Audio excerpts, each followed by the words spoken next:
मैं मां हूं, धरती मां।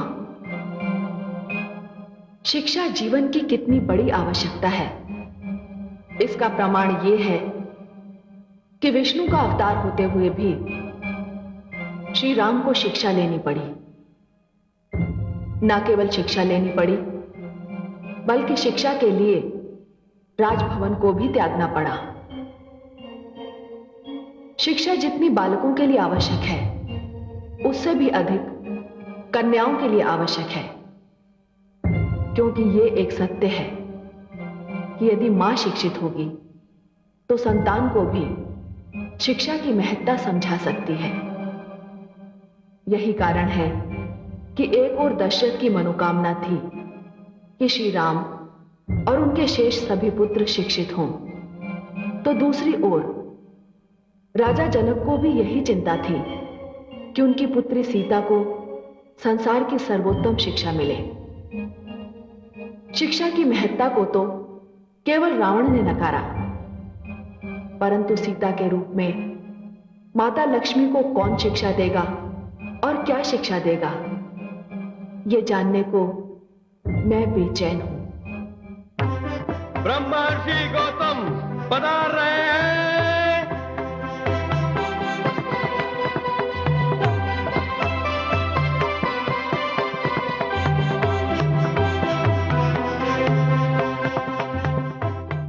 प्रणाम ऋषिवर।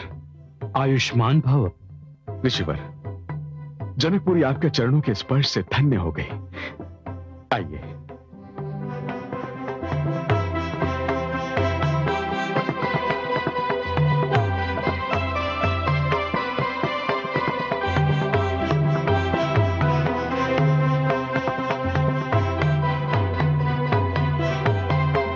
पधारिए। विराजिए ऋषिवर।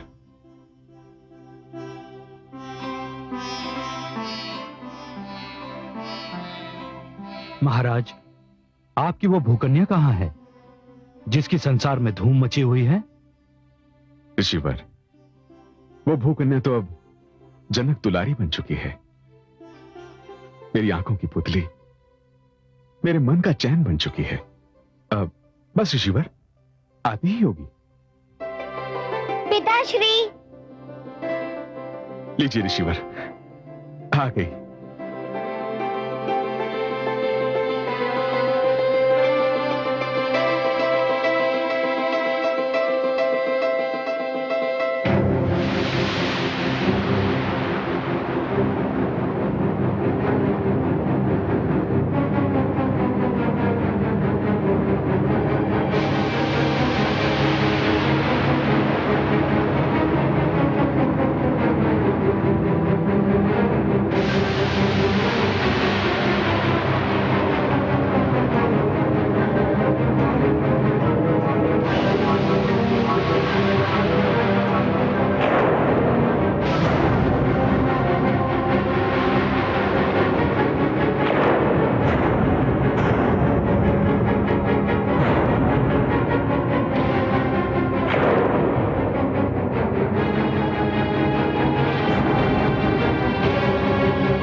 ये क्या पुत्री, तुमने ऋषिवर को पहचाना नहीं? ना पहचाना होता तो मुख क्यों फेर लेती? तुम्हें अवश्य ही कोई भ्रम हो रहा है राजकुमारी। मुझे कोई भ्रम नहीं हुआ है। आप गौतम ऋषि है ना? हाँ, मैं ही गौतम ऋषि हूँ। अहल्यापति गौतम।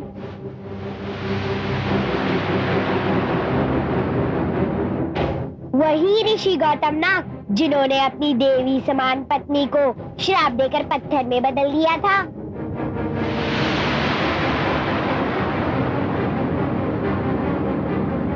हाँ, मैं वही गौतम हूँ देवी।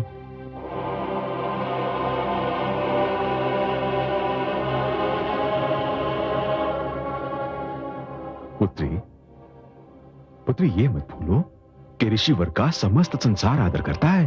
करता होगा, परंतु मैं नहीं करूंगी। जिसने अपनी उस पत्नी पर अन्याय किया, जो पवित्र थी, पतिव्रता थी, चरित्रवती थी। मैं उसका आदर कैसे कर सकती हूँ? हे ऋषिवर, मैं आपसे पूछती हूँ, क्या आप वास्तव में देवी अहल्या को दोषी समझते हैं?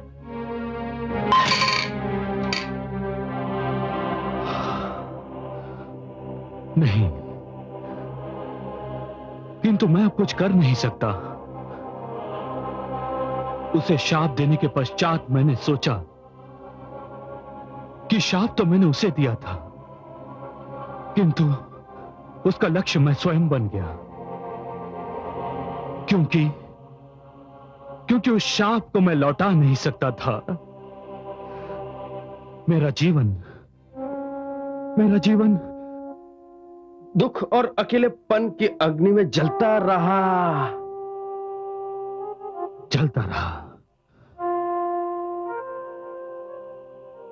बड़ा अशुभ दिन था वो।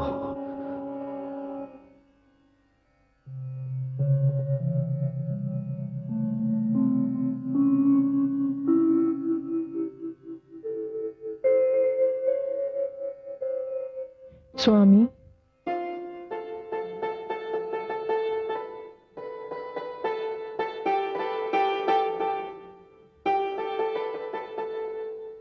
सूर्य नमस्कार को तो मैं नित्यदिन जाता हूं, पर मेरे जागने से पहले ही आप जाग जाती हैं। वो इसलिए स्वामी कि भोर होते ही सबसे पहले मैं आपका मुख देखूं, सूर्यदेव भी नहीं। सत्य तो ये है कि मेरी भोर आपका मुख देखकर ही होती है। आप बहुत धनवान हैं देवी। ईश्वर ने बड़ी उदारता से कार्य लेकर अपने कोष से सुंदरता और पातिव्रत धर्म आपको प्रदान किया है। ईश्वर ने मुझे जो कुछ भी दिया है सब आपके लिए ही दिया है स्वामी। आप मेरे शरीर के भी स्वामी हैं और मेरे प्राणनाथ भी। मैं बहुत भाग्यवान हूं। इस समस्त क्षेत्र में ना आप जैसी कोई सुंदर नारी है, ना आप जैसी कोई पति सेविका। रात ढल रही है, मैं गंगा स्नान करने जा रहा हूं।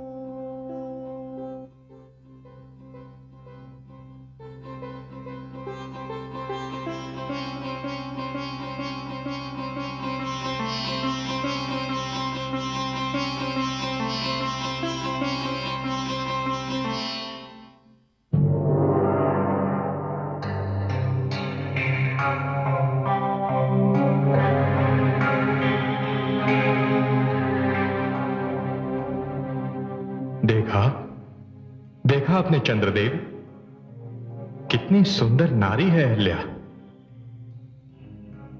और कितनी प्रतिव्रता भी। जब से मैंने उसे देखा है मुझे किसी पल चैन नहीं। हर घड़ी उसकी सुंदर छवि मेरी आंखों में घूमती रहती है। इंद्रलोक की सुंदरतम अप्सरा भी सुंदरता में उसकी तुलना नहीं कर सकती। किंतु देवराज, आप चाहते क्या हैं? मैं उसे पाना चाहता हूं। उसकी सुंदरता पर अपने प्रेम की पुष्पांजलि चढ़ाना चाहता हूं। उसके यौवन का रसपान करना चाहता हूं। तो फिर जाइए उसके पास और कह दीजिए अपने मन की इच्छा। आप भी जान लेंगे कि वो क्या है। नहीं चंद्रदेव, नहीं। मैं जानता हूं वो क्या है। यदि मैं उसके पास पहुंच गया तो मुझे ज्ञात है वो क्या करेगी। तो आप क्या करेंगे? भूल जाइए उसे। उसे भूल पाना मेरे वश की बात नहीं है। तो क्या उसे पा लेना आपके वश में है? हां, यदि तुम मेरी सहायता करो तो। मैं क्या कर सकता हूं? तुमने देखा है कि ऋषि गौतम तुम्हारे क्षितिज से हटते ही सूर्यदेव के दर्शन को अपने आश्रम से निकलता है। देवराज, वो सब तो मैं देख चुका हूं। आपका उद्देश्य क्या है? तुम्हें कल अपने क्षितिज से हटने के निर्धारित समय से पहले कुछ समय के लिए आकाश से लुप्त होना होगा। यह आप क्या कह रहे हैं? आप करना क्या चाहते हैं? जो मैं कह रहा हूं वो करो, शेष मुझ पर छोड़ दो। मैं क्या करता हूं तुम स्वयं देख लोगे। मैं केवल ये चाहता हूं कि ऋषि गौतम तुम्हें आकाश में ना पाकर यह समझे कि भोर होने वाली है। और फिर हे देवराज, एक बार आप फिर सोच लीजिए। जो आप करना चाहते हैं वो उचित भी है अथवा नहीं। चंद्रदेव, अहल्या की सुंदरता ने मुझे उचित अनुचित से बहुत दूर कर दिया है। तुम वो करो जो मैं कह रहा हूं। परंतु देवराज, यह हमारा आदेश है। जो आज्ञा।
ये क्या, भोर हो गई और आज मेरी आंख नहीं खुल पाई?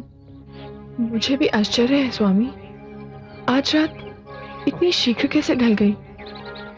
मैं अभी आती हूँ।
स्वामी, आप आज इतना शीघ्र लौट आए? क्या आप सूर्य नमस्कार के बिना ही लौट आए? हाँ। क्यों? स्वामी बताइए ना, आप इतना शीघ्र क्यों लौट आए?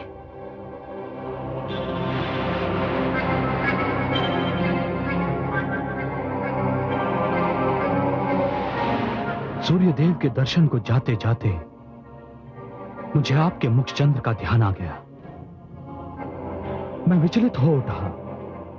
मेरे मन ने कहा कि यदि मैंने लौटकर आपके मुख चंद्र के दर्शन नहीं किए तो कदाचित सूर्यदेव भी मेरी पूजा स्वीकार नहीं करेंगे। स्वामी, ये आज आपको क्या हो गया है? ये आप कैसी बातें कर रहे हैं? आपने तो अपनी सारी इंद्रियों को अपने वश में कर लिया है। मेरा संयम टूट गया है देवी। आपके स्मरण ने मुझे सब कुछ भुला दिया। आपकी सुंदरता, आपके यौवन ने मुझे सब कुछ भुला दिया। मुझे और व्याकुल ना कीजिए। अपने अधरों की मदिरा से मेरी प्यास बुझा दीजिए।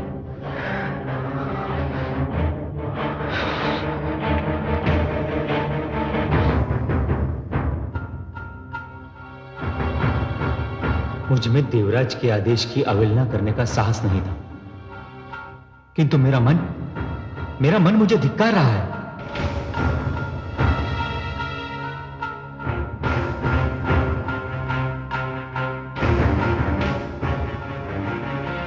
बहुत समय बीत गया है, अब मुझे लौटना होगा।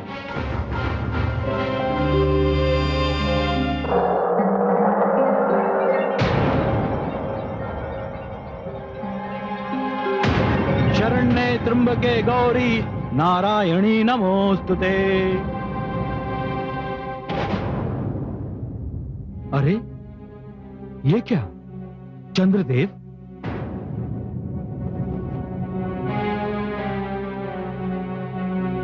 माता गंगा तो अभी तक सो रही है। रात्रि अभी शेष है, परंतु ये चंद्रदेव कहां लुप्त हो गए थे? अभी तो सूर्योदय में विलंब है। मुझे आश्रम लौट जाना चाहिए।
ये कौन है?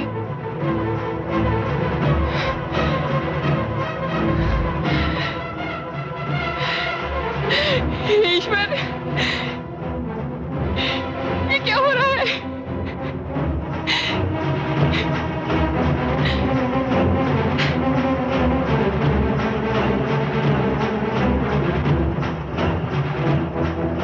दुष्ट, कौन है तू?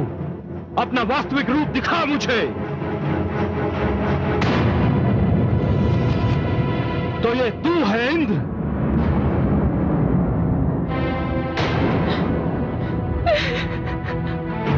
तो जघन्य पाप तूने किया है।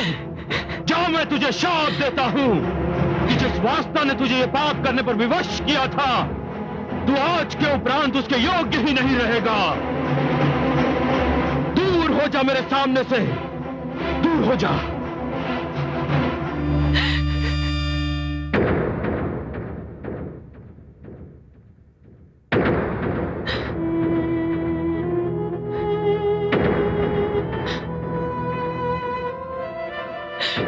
नहीं स्वामी, इतनी कठोर दृष्टि से मुझे मत देखिए। मैं निर्दोष हूं। नहीं, तूने इंद्र के जघन्य पाप में उसका सहयोग दिया है। वो आपका वेश धारण कर आया था, मैं समझी आप ही हैं। किंतु वो मैं नहीं था। अब तो ये तू जान चुकी है। मैंने जीवन भर आपकी सेवा की है। इस एक क्षण ने तेरे सारे जीवन की सेवा पर पानी फेर दिया। मुझे क्षमा कर दीजिए स्वामी, मुझे क्षमा कर दीजिए। मुझे क्षमा कर दीजिए स्वामी। क्षमा कदापि नहीं। तेरा शरीर अपवित्र हो चुका है, तेरी आत्मा अपवित्र हो चुकी है। जा, मैं तुझे शाप देता हूं, इसी क्षण तू पत्थर बन जा।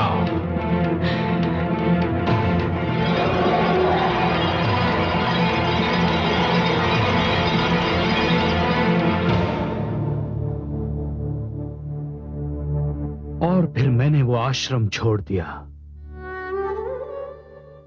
वो स्थान छोड़ दिया, वो नगरी छोड़ दी। और अहिल्या का ध्यान भी? नहीं, मैं उससे पीछा नहीं छुड़ा पाता।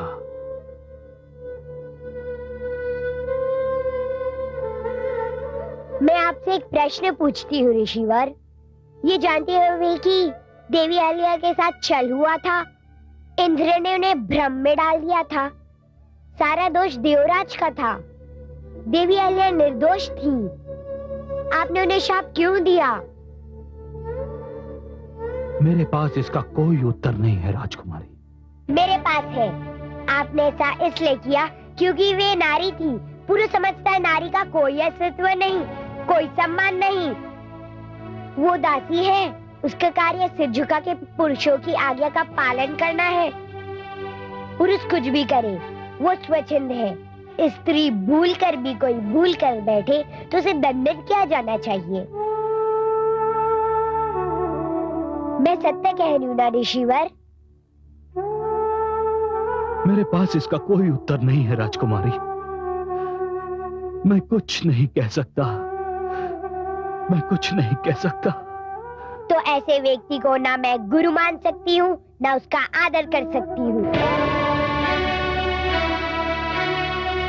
पुत्री सीता,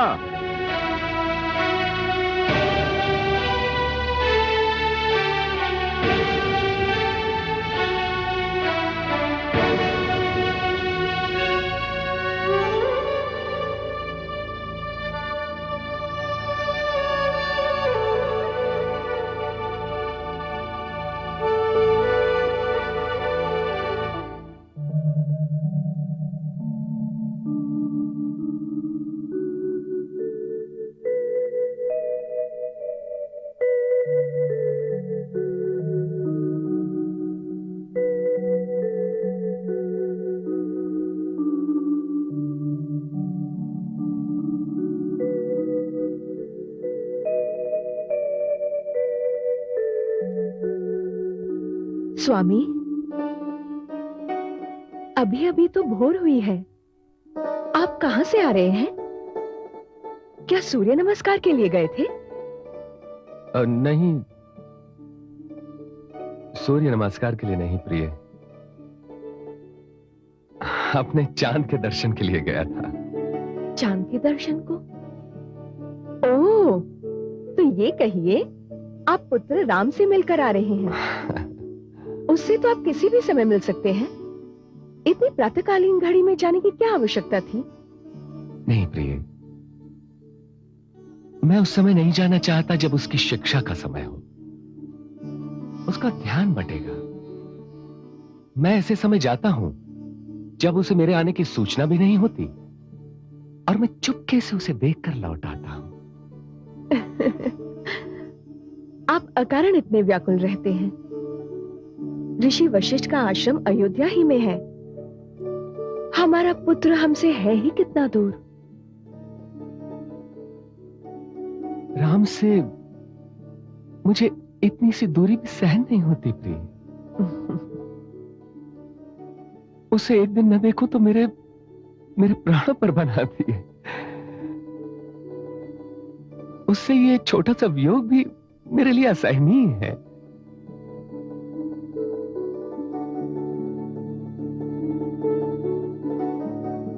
प्रिय,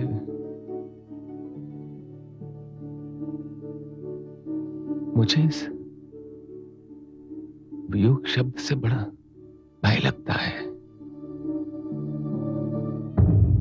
मैं मां हूं, धरती मां, जो महान कथा रची जा रही है उसके 3 पात्र हैं। दशरथ की आंखों के तारे राम, जनक की राजदुलारी सीता और लंका का निर्दयी शासक रावण। राम ने पिता दशरथ को ऐसे प्रेम में बांध रखा है कि दशरथ उनके बिना सांस भी नहीं ले सकते। सीता ने जनक को एक ज्वलंत समस्या, नारी शिक्षा को गंभीरता से लेने पर बाध्य कर दिया, और रावण इसी से प्रसन्न है कि उसके पुत्र मेघनाद और अक्ष कुमार अशिक्षित हैं तो क्या, योद्धा तो हैं। विडंबना यह है कि ये तीनों एक दूसरे से अनभिज्ञ और अपरिचित हैं। ये तीनों ये भी नहीं जानते कि तीनों एक ही कथा के पात्र हैं और तीनों मिलकर संसार की एक महान कथा रचने वाले हैं। राम महान धनुर्धारी बनने की राह पर चल रहे हैं। सीता वेदों और शास्त्रों का ज्ञान प्राप्त कर रही है, और रावण वो सदा की भांति एक बार फिर युद्ध और उत्पात की योजना बना रहा है।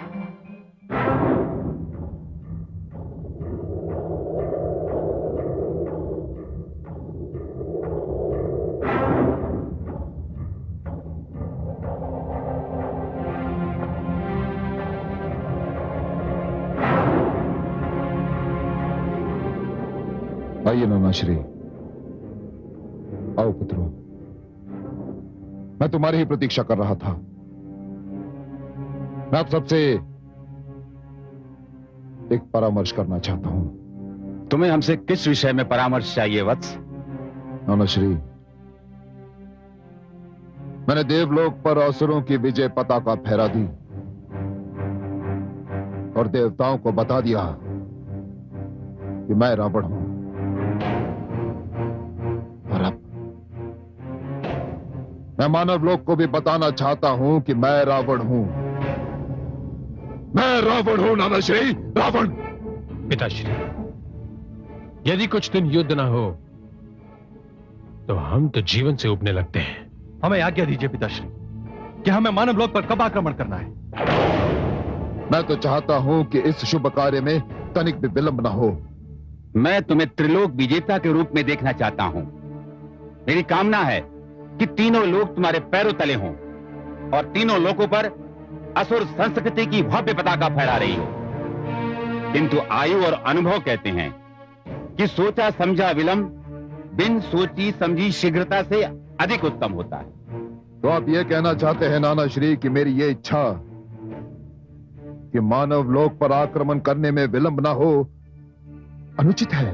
हाँ वत्स, मैं यही कहना चाहता हूं। किंतु क्यों नानाश्री? क्योंकि मानव के संपर्क में रहा हूं, उसकी क्षमता से परिचित हूं। तुमने अपने राज्य से ऋषियों को भगाकर यह समझ लिया कि ऋषियों का भी अंत हो गया और यज्ञ का भी। तो क्या उनका अंत नहीं हुआ नानाश्री? नहीं, सत्य तो यह है कि ना ही ऋषियों का अंत हुआ और ना ही यज्ञ का। ये ऋषि बहुत ही घातक व्यक्ति होते हैं। उनके मस्तिष्क हम असुरों की शत्रुता का भंडार हैं। वे हमें समाप्त करने के लिए यज्ञों की शक्ति के द्वारा नित्य नए आविष्कार करते रहते हैं। आज तुम्हारे समक्ष दो महान संकट हैं। संकट?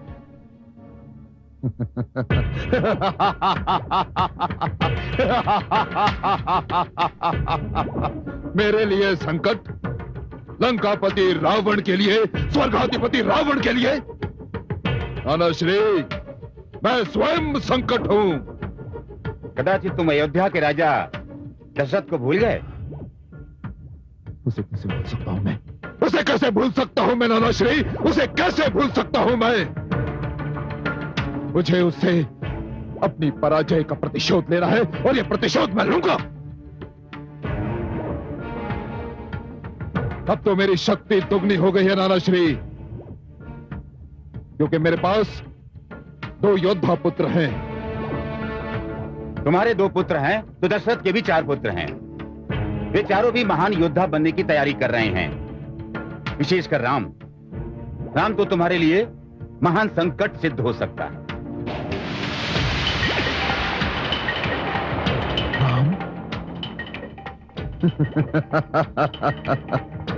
मेरे लिए संकट, लंकापति रावण के लिए मानश्री, आप चिंता न करें, मैं उसे भी देख लूंगा।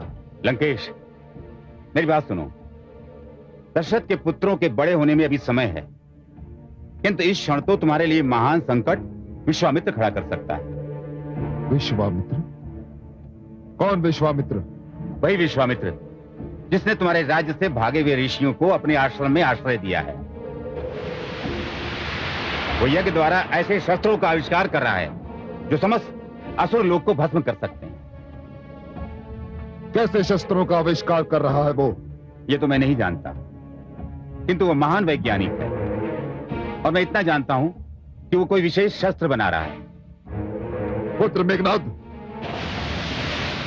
जी पिताश्री।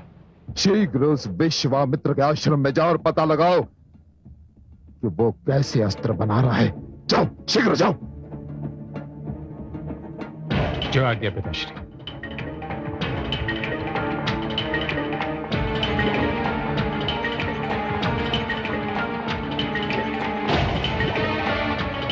विश्वामित्र। रावण की शक्ति बढ़ती ही जा रही है। उसने देवलोक पर विजय पा ली है, देवताओं को बंदी बना लिया है। मैं जानता हूं और आप सभी जानते हैं कि उसका अगला पग मानव लोक की ओर होगा। वो मानव संस्कृति का विध्वंस करके असुर संस्कृति की पताका फहराना चाहता है।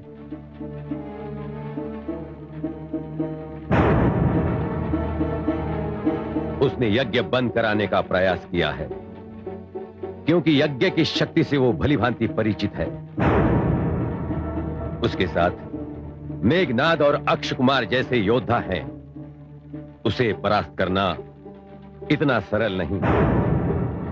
इसलिए हे उपस्थित सज्जनों, मैंने इस यज्ञ द्वारा ऐसे शस्त्र का आविष्कार करने की योजना बनाई है जो रावण की विशाल शक्ति को चुनौती दे सके। आज मैं आपको अपना एक आविष्कार दिखाना चाहता हूं।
ये तो साधारण सा धनुष दिखाई दे रहा है।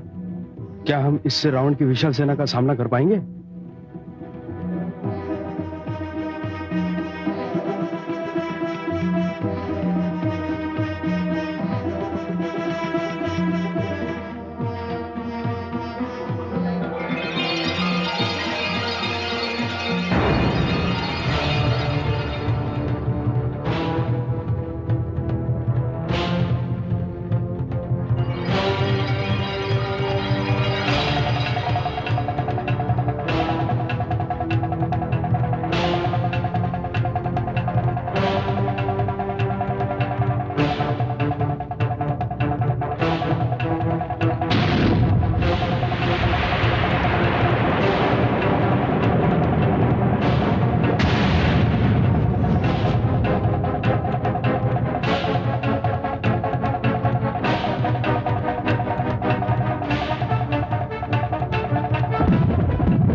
इस शस्त्र का गुण यह है कि ये शत्रु की सेना के अधिकांश को नष्ट कर सकता है। मेरी योजना यह है कि मैं मानव संस्कृति की रक्षा के लिए ऐसे कई शस्त्र बनाऊंगा, किंतु ये सभी शस्त्र केवल यज्ञ द्वारा ही प्राप्त हो सकते हैं।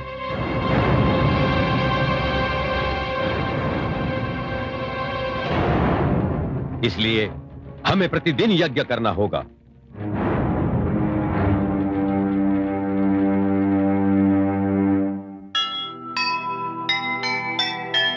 ज्योति जली तो हो गया अंधकार भयभीत, डरता है अज्ञान अब ज्ञान न जाए जीत। मूर्ख क्या जाने भला क्या होगा परिणाम, जीत मिलेगी ज्ञान को जब आएंगे राम, जब आएंगे राम। जो सुनेगा ये पुराण पाएगा सुख और ज्ञान, पाएगा सुख और ज्ञान। कर्म को ही धर्म जान, प्रेम की तू छेड़तान, प्रेम की तू छेड़तान। बीते युग बता रहे हैं, बीते युग बता रहे हैं, सत्य पथ पे चल सुझा